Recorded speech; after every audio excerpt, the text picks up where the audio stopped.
નમસ્કાર, આપની હારી રહ્યા છો અડીખમ ગુજરાત. આપની સાથે હું છું રાકેશ પંડ્યા.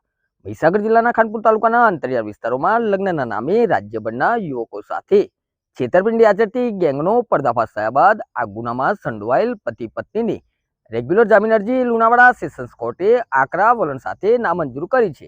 કોર્ટે સ્પષ્ટ કર્યું છે કે સમાજમાં આવા બનાવો વધી રહ્યા છે ત્યારે આરોપીઓને મુક્ત કરવા ન્યાયહિતમાં નથી. ઘટનાની વિગતની વાત કરીએ તો ગાંધીનગરના ઈસનપુર મોટા ગામના રહીશ રિંકેશકુમાર જીતુભાઈ પટેલને લગ્ન કરાવવાના હોવાથી એજન્ટો મારફતે મહીસાગરના ખાનપુર તાલુકાના ઝેર સિમલા ભાઠોડ ગામના આરોપીઓનો સંપર્ક થયો હતો.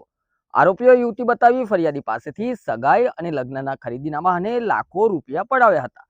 ગત તારીખ 16 જાન્યુઆરી 2026ના રોજ આરોપીઓએ ફરિયાદી અને તેમના પરિવારને ઝેર સિમલા વાઠોડ ગામના જંગલ વિસ્તારમાં બોલાવી ત્યાં ખોટી લગ્ન વિધિનું નાટક રચી સોના ચાંદીના દાગીના કિંમત ₹6,09,000 અને રોકડ મળી કુલ ₹11,30,100ની મત્તા પડાવી રફુચક્કર થઈ ગયા હતા. આ અંગે બાકોલ પોલીસ સ્ટેશનમાં ગુનો નોંધાયો હતો. આ ગુનામાં પકડાયેલ આરોપીઓ કનુભાઈ કાળુભાઈ ડામોર અને શારદાબેન ઉર્ફે કોકિલાબેન કનુભાઈ ડામોર તરફે વકીલ વીએલ સંભાણીએ દલીલ કરી હતી કે આરોપીઓ નિર્દોષ છે અને મુખ્ય સૂત્રધાર રાકેશ છે. આરોપી નંબર 1 કનુભાઈને હૃદયની બીમારી છે અને તેમના નાના સંતાનો છે. ગુનાની સજા 7 વર્ષ સુધીની હોવાથી અને બેલીઝ રૂલના સિદ્ધાંત મુજબ જામીન મળવા જોઈએ. સરકારી વકીલ એસઆર ડામોરે જામીનનો સખ્ત વિરોધ કરતા કોર્ટનું ધ્યાન દોર્યું હતું કે આરોપીઓ રીઢા ગુનેગાર છે.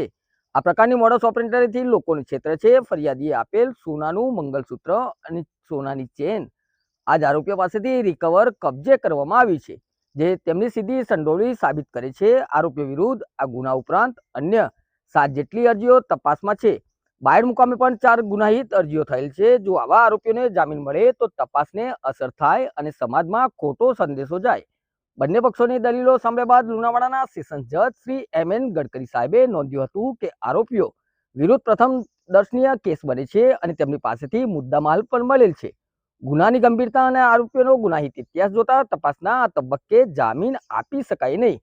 કોર્ટે હુકમ કરી બંને આરોપીઓની જામીન અરજી નામંજૂર કરી હતી. આ ચુકાદાથી લૂંટેરી દુલ્હન અને નકલી લગ્ન કરાવતી ગેંગોમાં ફફડાટ ફેલાયો છે. નમસ્કાર.